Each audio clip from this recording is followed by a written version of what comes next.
All right, Apothecary Diaries, episode 20. Last couple episodes I've been binging because it's been absolutely insane. Make sure you subscribe if you haven't. Smash that like button, hit that notification bell. If you don't want to wait, check out my Patreon. You can watch these episodes early and uncut. Let's go ahead and start.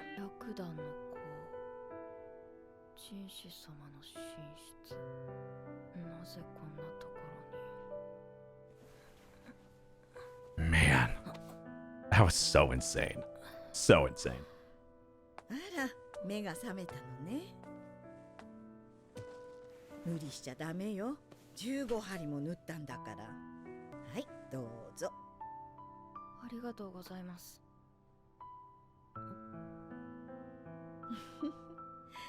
起きたところで悪いけど、着替えられる？皆さんを連れてくるわ。わかりました。一体どういうことだ？無作法ですみません。Yeah, and what is going to happen with her over all this? どういう経緯であの場所にやってきたのか、なぜ柱が落ちるのが分かったのか、説明してもらおうか。See, this is my thought before it happened was, overthinking can help sometimes. She's going to go, save him, but she's going to be an easy scapegoat to be blamed. How does she know all this information? Now, Jinshi should know her in general, know her. But at the same time, why? He's going to have to ask those questions because everybody else, all the higher-ups and everything is going to wonder that. She really is going to be the easy scapegoat because she figured it out and she could, other people could be like, oh, she set this up. This is what she wanted to do, or she was helping somebody to do it. And she had cold feet and then tried to save him because of that. わかりました。あれは偶然が重なり合った事故です。しかしまるで意図的に偶然が引き寄せられたようでした。そういう意味では事故ではなく事件と言えるでしょう。一つ目の偶然は去年、霊部の高官である光年様が亡くなったことです。二つ目に倉庫でボヤが起き、同時に別の場所で細具が盗まれたこと。そして三つ目はほぼ同時期に細具の管理者が食中毒で倒れたことです。Yeah, it's so calculated. そのどれもが誰かの思惑で起こされたと。おそらくは。さらにもう一つ重要なことがあります。なんだ？盗まれた細具です。し事故に見せかけるのであれば、要である金具を狙うでしょう。そんなものが盗まれたら作り直さないわけがないだろう。当然作り直したでしょうね。祭事にふさわしい凝った装飾をすると考えられます。その職人に心当たりがありました。亡くなった彫金職人か。Yeah. 盗まれた金具は彫金細工師によって作り直されたのです。もしこの金具が熱で壊れるようになっていたとしたら、Whoever did this was ridiculously calculated. 金属だぞ。そんな程度の熱で。The metal from that.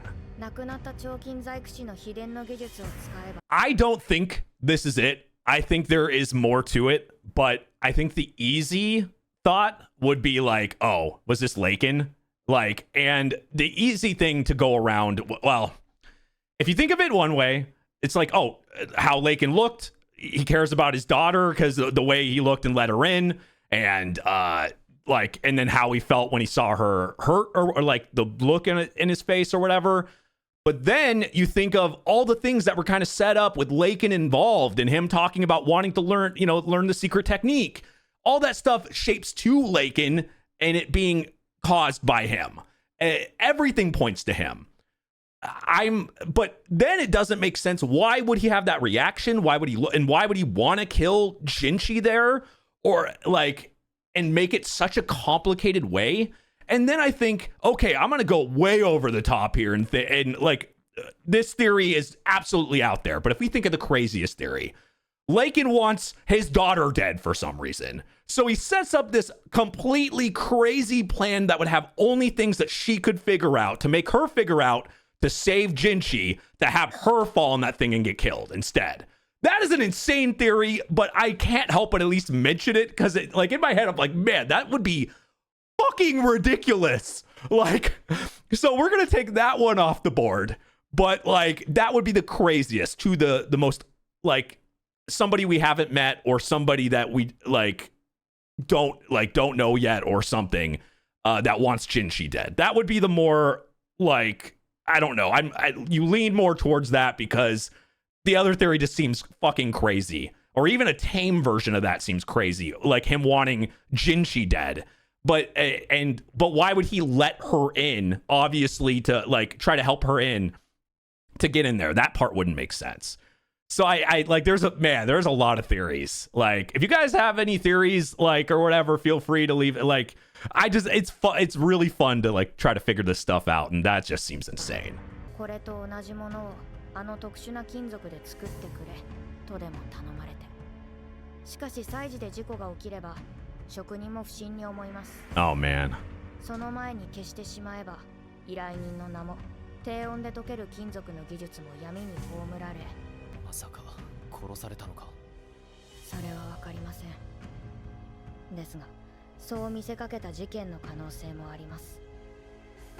少なくとも死んだ職人に金具の製作を頼んだ人間は、その技術が何であるか知っていた。私が言えるのはここまでです。Which is the only one we know that was looking into that was Lakan. So we have missing information other than that. あの場に人士様がいると大掛かりな事件で命を狙われるに値する人物。知ったところで面倒なだけだ。As we've seen, knowing the truth in a world like this can get you killed. もう私には関係ない。And maybe she was onto her being able to figure it out. Like, I mean, the look she was giving was pretty deadly. And, you know, their conversation. But now you have to find her. Yep. Oh! Wait, she drank poison. どうなるのですか? So much. Well, whoever it was thought of that possibility and knocked that one out. Oh my god. No, there's obviously a mastermind. 毒を煽って死んだ。本当にこれで終わりなのか。いや。What was she drinking out of? 水霊は自殺するような女だろうか。無気力な顔、投げやりな態度は先がないと分かっていたからか。Like she knew she was a pawn or something? あの時の試すような口ぶり。Something to do with morning glories? 断言できない。Is the last thing she mentioned? お願いしたいことがあります。なんだ？水霊を検視した医官とお話がしたいのです。死体置き場で。お前は何を笑ってるんだ？好奇心に負けた。Because she knows, like, digging into this more could get her in more trouble. 薬屋が入るなら俺も行く。わかりました。Man, the show is getting so good, man. Oh god, you guys made this suggestion when I did the opening. Seriously, this is such a good one. なしていた彼女が死んで、なおかつ罪人扱いされたのだから、やつれもするだろう。Yeah. でもそれだけだろうか。Any type of connection. 彼女が飲んだ毒にマンダラケが使われていませんでしたか？それは。馬屋の上の小高い丘、あそこにマンダラケを植えたのではありませんか。 So 毒性は強いですが、 she made the poison herself. 麻酔薬として作用します。医局にそれがないとは思えません。マンダラケは白い朝顔の花に似ている。断言はできない。症状から見てその可能性は高いが、特定はできない。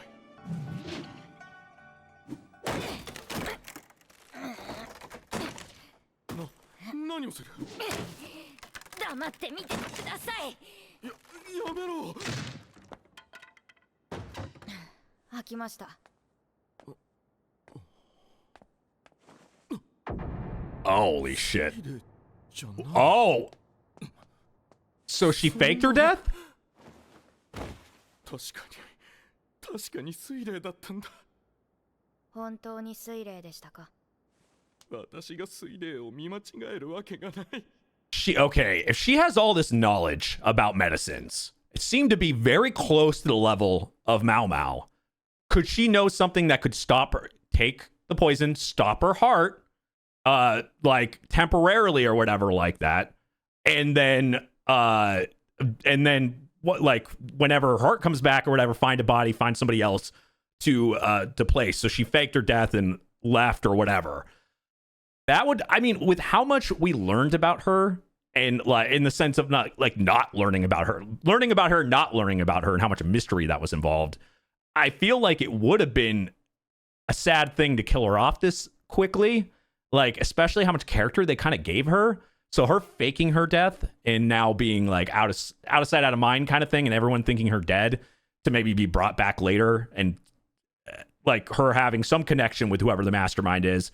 Or her, the honest part would her being a mastermind in general, but then there'd be a lot more questions there. But I think it's somebody else.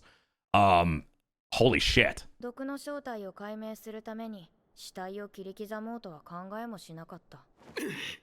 水霊もそれを見越していた。お前 Holy 水 shit. 霊が使ったのはマンだらけだけではありません。医局の薬の在庫数を調べれば何を使ったかわかると思います。この医官を責めるとすれば薬の管理が不十分だったことだろうか。どういうことだ？遺体が違うというのは。棺桶を燃やすにしても中身が空だと怪しまれます。新しい棺の中に代わりの死体を入れて持ち込みすり替えたのでしょう。だが God damn. I said she was 持 intelligent. ち出すにしても目立つだろう。自分で歩いて帰ったのですから。 Whatever she used, yep. It was just a temporary, use something to slow it down. 見せる薬があります。 Yep. ご存知ですか？聞いたことはあるが、そんなのは幻想だ。どんなものだ？遠い異国にあるというその薬は人を一度殺ししばらくの後蘇らせるそうです。詳しくはわかりませんが And she mentioned something about resurrecting somebody. 使うと聞きました。 Did she purposely hint ラオ that? シュン様、空の棺桶を調べていただけますか？釘の跡です。おそらく死んだ水霊が入っていたのでしょう。そして助けに来た者が棺桶を開ける頃に息を吹き返した。別の死体が入った棺桶を代わりに置き、業者の格好に変装して出て行った。Ah. そんな確証のない方法を取ったというのか。どのみち見つかれば死罪になるのでしょう。私なら喜んでかけますよ。いや、お前の場合違うだろ。ここに遺体がないということは水霊は賭けに勝ったということです。代わりの死体が燃やされた後なら完全勝利だったはずですがそんな真似はさせない生きていたら会いたいですね。 She's actually probably partly impressed. 数々の事件を事故に見せかけた知識、こんな人物がさっさとくたばっては面白い。 I said all of this! よみがえりの妙薬、絶対に作り方を教えてもらう。 It's kind of an evil laugh. すみません。なんだ？足を縫ってもらえませんか？傷口が開いたようなので。 From そ laughing. れを早く言え！ Man, Maomao was crazy. Oh.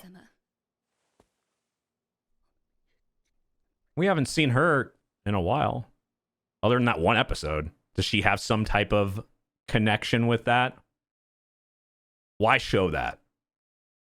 Is she the mastermind? Did she want Jinshi dead? We know literally nothing about her. She didn't even talk when we saw her on that episode. And there's so much mystery. Okay. So it could be a connection with her, and then the girl that just faked her death and all that. Like, okay, I mean, why? I mean, we can. I'm sure we've gotten a few red herrings in the show on purpose to throw us off, but that does make me suspicious. 水霊のことは秘密裏に終わらせた。水霊という感情についても曖昧な点が多い。You gotta remember her name, Saray or Cerise, 彼 Saray. の死が彼女の後見人だったという。数年前、彼女の才能を見抜き、養女に迎えたらしいが、それ以前のことはよくわからないという。長丁場になりそうだな。Another person with a mysterious past. シャオマを送り届けてきました。いつも悪いな。また傷口が開くようなことをされてはいけませんから。ああ。しかし、心配なのは怪我だけではない。変人こと、ラカンのこともある。Yeah. 父親であることは確かなようだが、薬屋の態度を見る限り、事情があるのだろう。問題ないかと。いつもと同じです。すなわち微妙な味だと。嫌なら飲まなくてもよろしいのに。一応のけじめだ。宦官としてのな。穴をつまむのは人前ではやらない方がよろしいかと。高級が限定のものになった5年前に宦官となった弱い24の男。それが人種なのだ。So, 人種の仮面をかぶると決めてから。okay. So he never actually lost his manhood. He's faking this. Now, what for what like I had my suspicions on that, especially more recently, but like nothing to really like base that off of. But I'm glad they're confirming a lot of stuff, a lot of suspicions, a lot of thoughts. Okay, we knew there was mystery involved with him. We had the feeling they didn't even confirm it, but like the person that we think that's his mom, came by. There's just a lot of connections, a lot of weird things about him. So, and we knew there definitely could be some things, but why did he end up having to do that? That's the bigger question. How old is he? はい。末の息子もそろそろ嫁をもらってもいいのですが。Holy shit. 知ってバセンだろ。まだ19じゃないか。ええ。あなた様と同じ。宦官人種は24だが。So he's a lot younger. さっさとお手つきを作って、こんな仕事を終わらせろとでも言いたげだな。Though we based that on the episode, if it was, her like the time frame, we knew it was 18 or 19 because the episode with his mom or whatever about the babies and the babies trading, that was the time. So 20, actually, now that I think about it, 24 didn't make sense at all because of the time frame. He would be younger, but he's playing 24 here. ごきげんよう、ジンシ様。今日もまた素敵な衣装ですね。ありがとうございます。ジンシ様。主情はローラン妃のもとに通ってはいるが、あまり触手が動かないという。ローラン妃はかなりの洒落者で、髪も化粧もコロコロ変わる。訪れるたびに妃が誰かわからなくなり、それでも10日に一度は通うことにしているらしい。ローラン妃の父親が、先の皇太后に気に入られ。Okay, before we get into that. So that's, yeah, she does look like, even right there, I didn't even recognize her. Like, I just clicked, I'm like, wait a second. I was like, there's a new concubine? There's another new one? My brain went to that. Like, I was like, there's another new one? No, it's the same. Okay, so she can change her look. My God, she looks completely fucking different. Like, what we just saw there. Holy shit. So she changes her looks constantly. 先の皇太后に気に入られた重臣であり、下手に扱うわけにはいかないからだ。少女の頃に今の皇帝を産んだ皇太后は、その十数年後、もう一人子を産んでいる。その際、イカンは皇太后につきっきりになり、何事もなく無事に出産を終えた。Oh yeah, this is what we learned before. 出産と重なったためにないがしろにされ、結果、アードー妃は子宮を失い、今の皇帝の初めての巫女も間もなく亡くなった。もしその時の子が今生きていれば、くだらぬ妄想だ。さっさと次の東宮をこしらえてしまえばいい。 Huh. My brain is kind of fried with information at this point. The last like 2 hours of watching this. 高級ですか？ああ、玉葉妃の月の道が途絶えているらしい。月の道、すなわち妊娠の可能性があると。いつからでしょうか？今日からでも行けるか？はい、むしろ都合がいい。高級内は男子禁制。名前も聞きたくないあれと顔を合わせることはないだろう。Lakan. もしかして気を使ってくれたのだろうか。どちらにせよ、また毒味役。She's back to the normal. 機嫌がいいのね。そんなことは。残念ね。せっかく期待外がある子が入ってきたと思ったのに。ねえ。問題ありません。No, she's gone back 月経 to が来ていないこと以外、これ the といった normal. 確証はない。アードー妃の件でも思ったが、ただの公職親父じゃないのかもしれない。相談役としても心強かったアードー妃が去り、代わりに受代してきたのは宮廷にすら影響を与えかねない変わり者の娘。 It makes it really complicated. だからといって子ができても厄介。頭の痛い話だろうな。ねえねえ、聞いた？三姫の一人が、そう、身請けされるんだって。みゆ Oh no! So I just rewatched the scene where Jinshi's kind of telling, he kind of revealed some things, but also was, in those sentences, he pretty much confirmed that, like, he was talking about himself in the third person or whatever. Like, he was talking about himself. Like, he's saying, like, I'll say the sentences here. So he said the sentences that made me think the most is like, if that child had survived, he's talking about himself. He's talking about himself. No, it's just a silly delusion. And then he says he just needs to make himself a new prince, meaning he could be the rightful heir of the right, like, and he says make himself a new prince, a new person that, instead of him being the rightful heir to be the emperor or whatever. That's my thought. But like the other question is like, does the emperor like know this already or know this information? Does Jinshi like refuse to be that, and that's the reason why, like, or people didn't want him to be, obviously.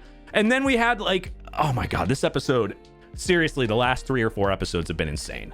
Like, there's been so much. I'm in info overload. My brain is fried at this point. Like, I'm glad that there were some theories and some things that I clued in on, and I figured out, and it was nice. It's nice to be right sometimes. And then there was some things that they kind of threw out there, and especially the new stuff, or her still being, trading the bodies, and that person still being alive. I was gonna say, like, killing off that character would have, especially like being, I don't know, made that character very interesting. So I would have been shocked if she was dead that fast. But that seems to be a character that's gonna go back. And then the new concubine coming back this episode. And also, like, she can change her looks like that. Like, obviously, makeup can do a crazy amount of things. But man, I didn't even recognize her when it showed her for a second in front of Jinshi. I was so confused. Like, that's a little... that makes her very suspicious. Also, it's showing her right after everything happens. It made me think, was she the mastermind? Was she the one that wanted this to happen? Or to kill off Jinshi? But what does she have against Jinshi in that case, too, then? There's just so much. This show is just the perfect mystery. Like, honestly, they have set this up to make it so interesting, but once you've answered a few things, there's a million more questions. It's my favorite type of thing.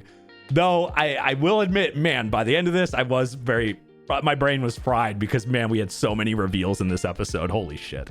Anyway, thank you for watching. If you're new to the channel, make sure you subscribe, smash that like button, hit that notification bell. You can also check out these episodes early and uncut over my Patreon, patreon.com/ajrich123. Thank you for watching, and I will see you guys next time. Bye-bye.